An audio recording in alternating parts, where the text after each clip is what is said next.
serve in the shadows, we carry the weight with stories that matter. Don't let them wait. Every story matters, from bases to war zones, from tearful reunions to cold nights alone. Spouses and veterans, hearts that won't quit,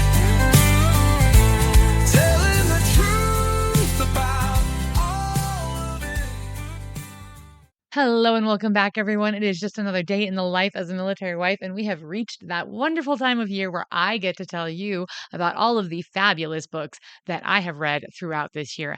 The ones I liked, the ones I didn't like so much, and honestly, there were a few when I went through the list that I genuinely couldn't remember absolutely anything about, so they weren't that memorable, evidently. Yeah. But anyway, I'm excited to share all of the books that I covered this year with you guys. Spoiler alert, I didn't make it to 100. Almost, though, almost. We'll get to that in just a few seconds. I'm your host, Sam Wolf, and you're listening to Life of a Military Wife.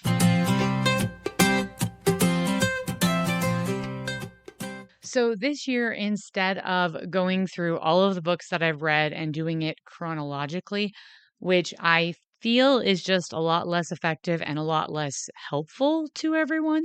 Maybe I'm wrong, but that just is how it felt. I decided to be a little bit more organized and go through and categorize the books I've read by what genre you would consider them to be. And some of the books I read, it didn't really fit well into one particular genre, but I did my best.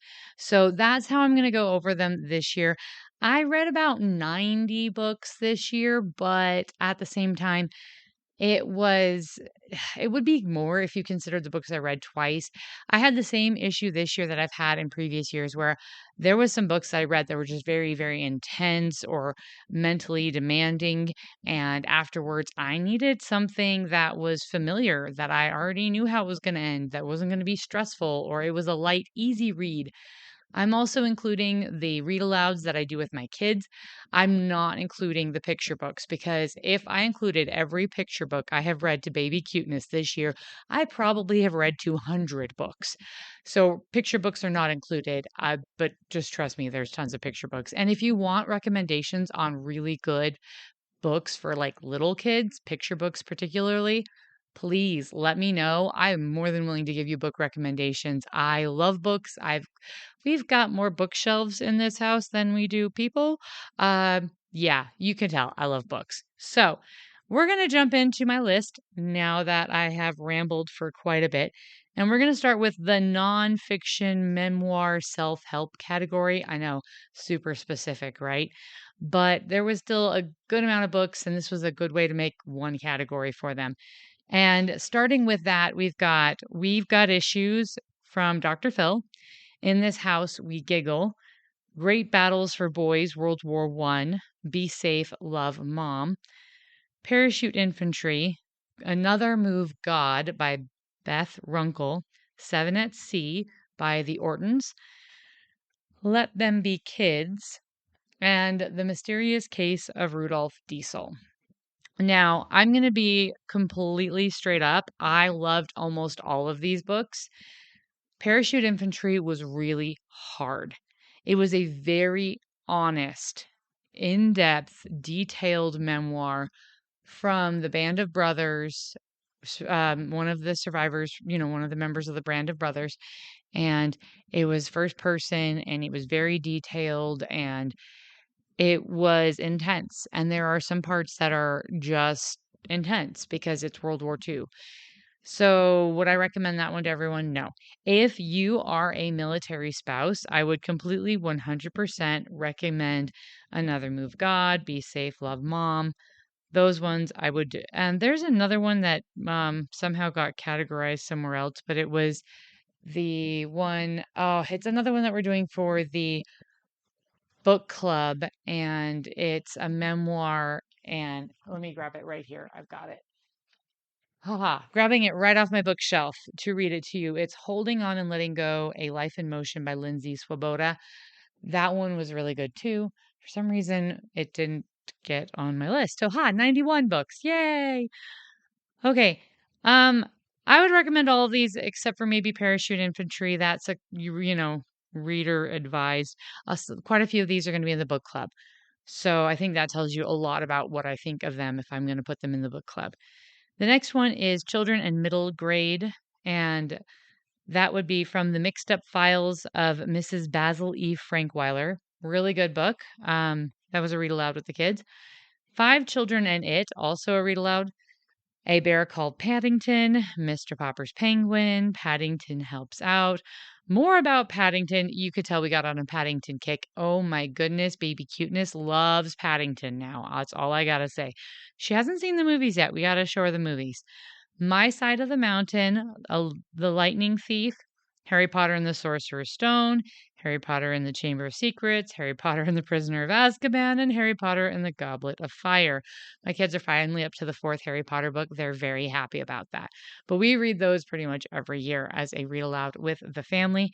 Classic literature, Robinson Crusoe, Northanger Abbey, Sense and Sensibility, Persuasion, Pride and Prejudice, Evelina, Jane Eyre. Read all of these before. Robinson Crusoe was the only new one. I'm going to admit, Robinson Crusoe was a complete slog that I struggled through until he got shipwrecked. Once he got shipwrecked, all of a sudden the pacing and everything just felt different, and I really enjoyed that book afterwards. So if you're struggling to get through Robinson Crusoe, just wait for him to get stranded.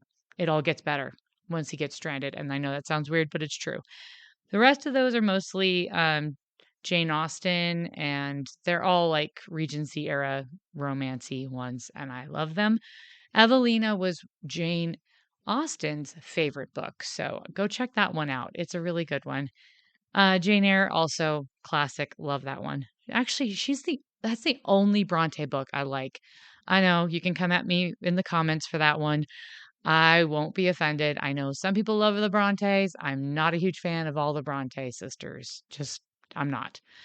Into fantasy / young adult fantasy.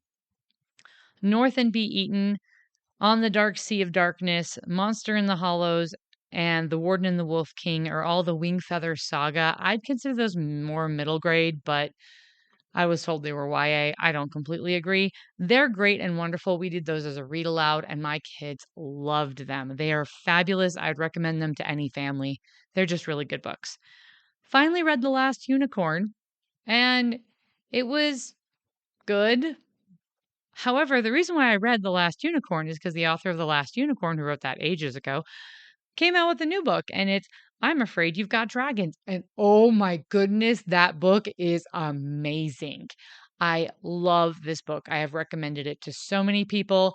I am buying it for a friend for Christmas.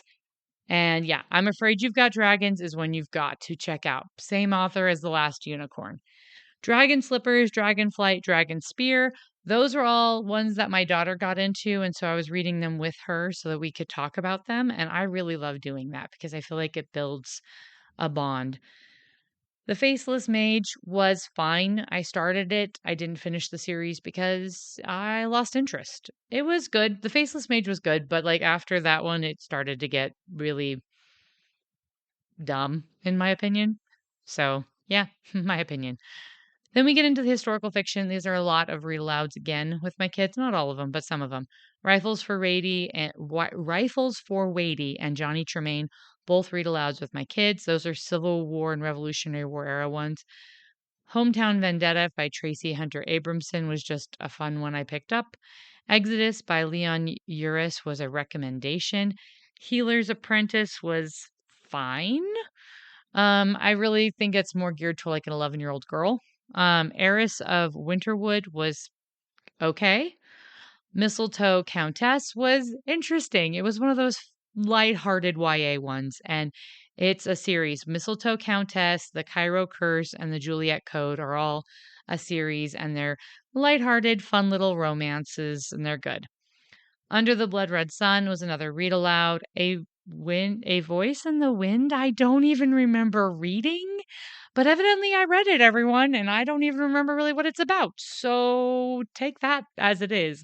I'm not critiquing it negatively. I just genuinely remember nothing about it. After that, Beneath the Scarlet Sky was good. It's a World War II one. It's based on historical facts, but there is some fiction to it. And it's got a spice level to it, people. So if you're looking for a PG or even a G rom-com, this is like a romantic history fiction, that's not it's not PG. It's not PG. Um, The Last Christmas in Paris is takes place in flashbacks during World War One, and it was good. The Women by Kristen Hanna is intense. But if you want to better understand female Vietnam War veterans, holy crap, is that the book for you? It is not PG. It's about Vietnam Vietnam War veterans. It's got lots. It's very real. It's very real and gritty. And after that one, I needed something happy, very very happy and lighthearted. It's a good book though. It's a good book. It's just it's intense and it's not PG by any means. I would not, under any circumstances, recommend this to anyone under the age of 18, maybe not even 21, because you just have to have a little bit of life experience to handle the intensity that's in that book. But okay, going on to mysteries and crimes and suspense. Yes, I got into this because I've got some friends in a book club that I'm with. Yes, I do multiple book clubs. And one of them, she just loves books like this. So I started picking up more. Partners in Crime, Agatha Christie. Y'all know I love Agatha Christie. N or M. I'm going to get that right eventually. Secret Adversary. All those three are Tommy and Tuppence books. Hound of the Baskervilles was another read aloud with the kids. The Bodyguard was just one I picked up, and it was not PG. It was a little spicy. It was fine. Front Page Murder was really rather good. I was rather shocked how much I enjoyed that one. I did not expect to like it as much.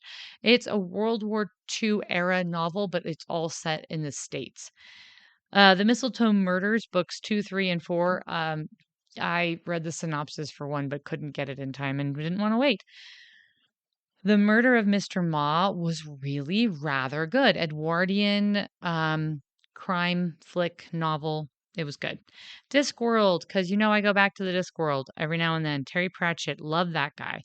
Guards, Men at Arms, Feet of Clay, Django, Night Watch, Fifth Elephant, Thud, and Snuff. I pretty much just love the ones that have to do with Commander Vimes. Yeah, I love those. Star Wars, because you know me and my Star Wars books. Wedge's Gamble, Rogue Squadron. Yeah, those are not the same book. Yeah. Honor Among Thieves, Allegiance, Scoundrels, and Razor Edge. For me, Allegiance, I had forgotten. I'd read it before, but I couldn't remember anything about it, so I reread it. It's a really good one. Honor Among Thieves, really interesting. It had a twist. Star Wars books usually don't have a surprised ending, and this one did, to the point where I want to go back and reread it. It's kind of, yeah, that one was intriguing. Razor's Edge, no, sorry, it wasn't Honor Among Thieves that had the twist ending. It was Scoundrels. Scoundrels had the twist ending. Honor Among Thieves was great. It was fine. Razor's Edge was good. They were both good. Good Star Wars. I'll go back and read them again. But Scoundrels had the surprise ending that I did not expect. And Han Solo is the main character. So, I mean, you know, I love me some Han and Chewie. I'm a total sucker for Han and Chewie. Okay. Contemporary literature or other fiction. Wind and Truth by Brandon Sanderson. I'm going to tell you all this right now. I was very disappointed. You know that I have been a huge Sanderson fan, and I typically read multiple of his books every year. I read one Sanderson book this year, and that's because after Wind and Truth, I just didn't have it in me. They just Yeah, I have to say this is probably his worst book in my opinion, and everyone can disagree with me in the comments below, but I was massively disappointed.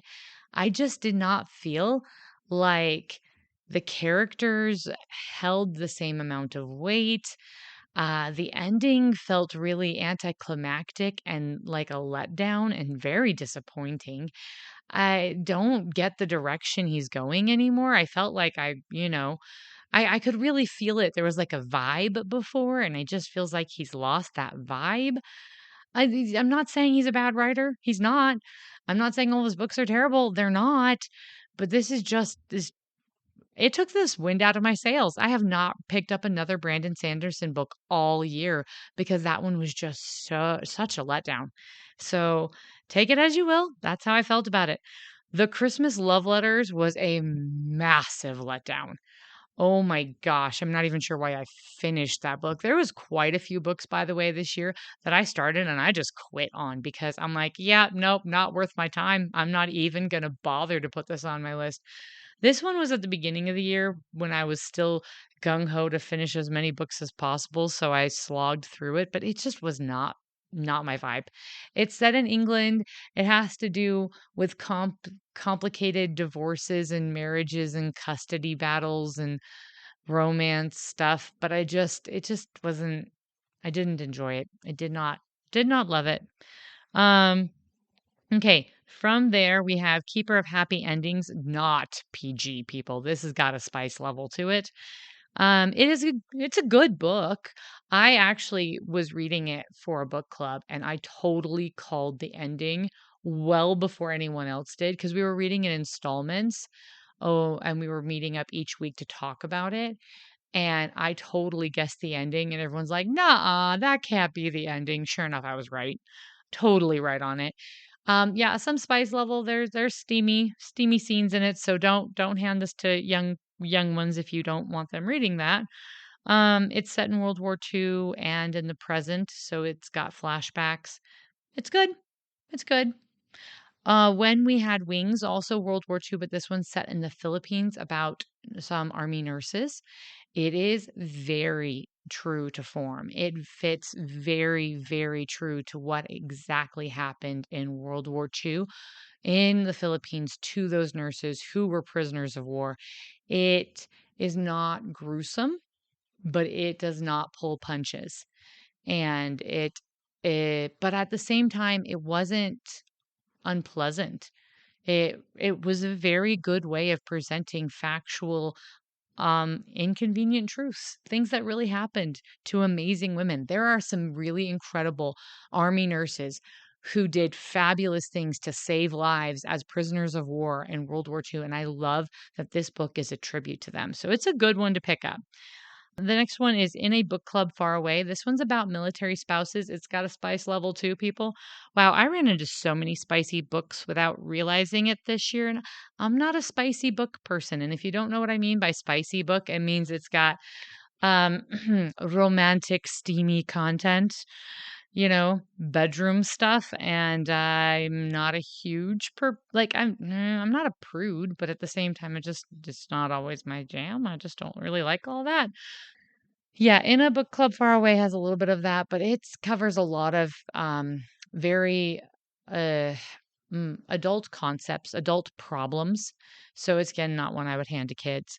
It's all about military spouses and the stuff we deal with. Heirlooms also covers some really intense topics, but it does it in a very well-rounded, approachable way that I still think would be a good fit for teenagers. So I would not, it's by Sandra Bird. Heirlooms is a good one. It's also military spouses. I read a lot of books with military. Actually, I just read a lot of military stuff and sci-fi. Okay, and romances. I do like romances. Okay, well, moving on to the Guernsey Literary and Potato Peel Pie Society. Heirlooms and the Guernsey Literary Society were so good they made it onto the book club list. And the Guernsey Literary and Potato Peel Pie Society, there is a Netflix movie which was really well done, really faithful adaptation of the book. I saw the movie before I read the book, and so I decided to pick up the book. And oh my word, can I tell you something? That book is really rather good. It is formatted differently than I anticipated. It is epistolic. It goes through a lot of letter writing and things like that, but it goes through a lot of people's different perspectives. It's a real fun read, and you can see why certain aspects of the book were removed for pacing reasons so that the movie was tighter. But yeah, it's good. It's a good read. Definitely enjoyed it. Remarkably Bright Creatures is also not one I would hand to teenagers. I would young adults maybe, but not teenagers. I wouldn't recommend this for anyone under the age of 17. That's my personal standards. It is a very good book that talks about responsibility and maturity, taking accountability for your actions, not blaming other people for your problems, but learning how to be responsible and, do your best. And so I really enjoyed that. It also has some really great themes for family and integrity. So it's definitely a good read. It's in the last one is The Wrong Stuff, which it's contemporary, but it is not exactly fiction. It is a satirical take on true events regarding the space race and the reality of the Russian space program in comparison to the American space program. And that sounds like it would be boring. It is not. It is fabulously entertaining. We actually did that one as a read aloud, and my kids loved it. They thought it was hysterical. That, along with The Mysterious Case of Rudolph Diesel.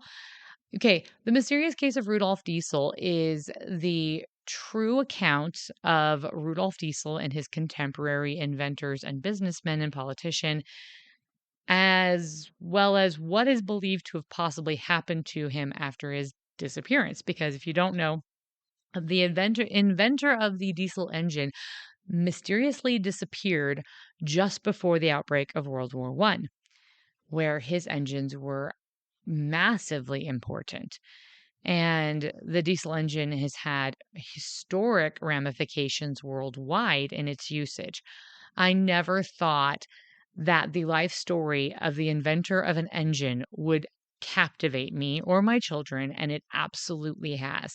The author is gifted in narration, and he is able to convey the life story and historical facts of multiple individuals in a way that is captivating, and it just paints a picture. You can see and imagine their life and the world they lived in, which is our world.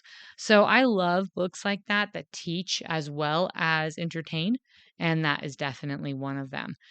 So overall, there's a lot of books that I have genuinely loved this year. Some were lighthearted, fun, and whimsical. Some were ones I've read over and over again. Seven at Sea. Oh, wait, God Smuggler. Somehow, did I skip over God Smuggler? You know me. God Smuggler is one I read every year. And once you've read that, you will understand why. Again, it's also on the book club list because if I'm reading it every year, there's a reason. I love God Smuggler. So there's quite a few that in fact, most of the books on these I would recommend to someone at some point in their life. I would say there are genuinely very few books that I actually finished this year that I would never recommend to anyone. And yeah, that's just how it is. There's going to be books you don't like and you don't really feel like ever recommending. It happens sometimes. So that's where I'm at. I really wish I had made it to 100 books. I got into the 90s. If you count all of my rereads, then I'm probably around 95 or 96. But I capped out at 90 books individually. So now, when I say rereads, that means I read them multiple times this year. I have books that I've read before that I've read again. But I only read once this year. So, and then there's some new ones that were absolutely surprising to find. Be Safe, Love, Mom was one of those finds. I very rarely will pick up a book and finish it in a day. I don't do that often, especially ones that are, memoirs. I don't usually pick up a memoir and finish it in less than 24 hours. Be Safe, Love, Mom. I finished in 24 hours, and that's saying something. It was very well written and just really informative and inspirational and encouraging. And I just loved it. I really loved it. That is why it's on the list for next year, because I think you guys will love it as much as I did. So, you know what? That's what I read this year. Those are my takeaways. Hopefully, that gives you some food for thought. If you're looking for new books for next year, this will be some ones you can maybe pick up and enjoy. But why don't you go ahead in the comment section down below? Tell me what books you read this year. I plan on reading 75 books next year. Hopefully, maybe more. Maybe someday I'll get to 100. I just am not going to stress out about it anymore. But it means I need new books. I need more recommendations. So please give me recommendations in the comments section. Let's start a conversation. Tell me what books you've loved and why. Tell me what books on my list you love and why, or which ones you hate, which ones you were surprised I liked. And if you liked some of the ones I hated, I'm sorry. But you can also tell me why you like them. So anyway, I love talking about books, as you know. So why don't we just, share what we love about books at the end of the year. And I hope you all had a fabulous Christmas and Thanksgiving, that your holiday season is going great, that you're getting to spend time with people you love, and that you are looking for ways to brighten the lives of those around you as well. It is a new year starting tomorrow, and let's make it the best one we can. If you are a veteran, if you're a military spouse, if you have a resource for military, if you would like to be on the podcast, please feel free, reach out to me at the email in the description below and let me know what you would like to share. Please also remember to click it and stick it to the algorithm. We are a community, and because of your support, those likes, those comments, sharing these episodes with those you love, it has allowed the reach of this podcast to spread far and wide. And I am so grateful, because I can't do that without you. I am quite literally a one-woman show, and I don't have the big budget for marketing like a lot of podcasts do. So everything I have managed to accomplish with this podcast is largely due to the absolutely incredible listeners like yourself who have made this all possible. And I am so grateful for all of you. Please, if you know a veteran, also let them know that I would love to help preserve their military journey and experience for their family and for posterity and in general for history. Let them know that I'm willing to record that, get them a copy, and if they would like it to be on the podcast, I can do that, and I'd love to share it as well. So with all of that, I hope you had a absolutely fabulous Christmas and that you will have a happy new year. So as we start off 2026, let's remember to be the good that we want to see in the world. I am your host, Sam Wolf, and you've been listening to Life of a Military Wife. Spouses and veterans, hearts that won't quit, telling the truth about all of it. This life we live is hard and real, giving a voice to the lives that we live. This life we live is warm but strong, and every story deserves its song.